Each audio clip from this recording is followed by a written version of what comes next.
For a man who had a terrible October, November looks a little brighter for Donald Trump. Buoyed by a lift in the polls thanks to his opponent's email troubles, he's convinced that in just under a week he'll be elected the next president of the United States. We're leading, and I think we're leading big. And I think on November 8th it'll even be bigger. A few national polls put him slightly ahead of Hillary Clinton, but he's still behind in some key swing states. And if he can't win them, he can't win the White House. Hillary Clinton has turned her attention back to the topic which has damaged Trump the most, his treatment of women. We know what the tape about Donald Trump said. We know that he said some terrible things about what he does to women. I'm not going to repeat it, but bragging about treating women like that is not the message we want either our little girls or our little boys to hear.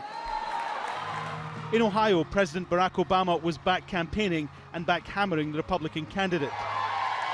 Donald Trump is uniquely unqualified to be president. He is temperamentally unfit to be commander-in-chief. Don't take my word for it. Take the word of a lot of the Republicans who were saying this before they decided politically that it was convenient to support him.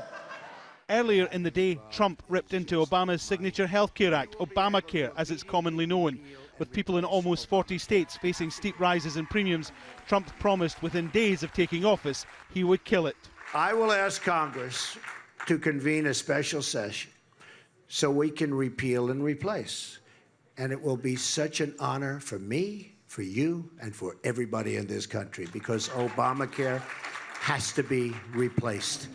Donald Trump moves from his tour of Democratic-leaning states to more familiar territory. He'll be campaigning in Florida on Wednesday. Win that state and the presidential race is wide open. The polls give him a slight lead there, but in this extraordinary campaign, neither he nor his rival are taking anything for granted in the closing days. Alan Fisher, Al Jazeera, with the Trump campaign in Wisconsin.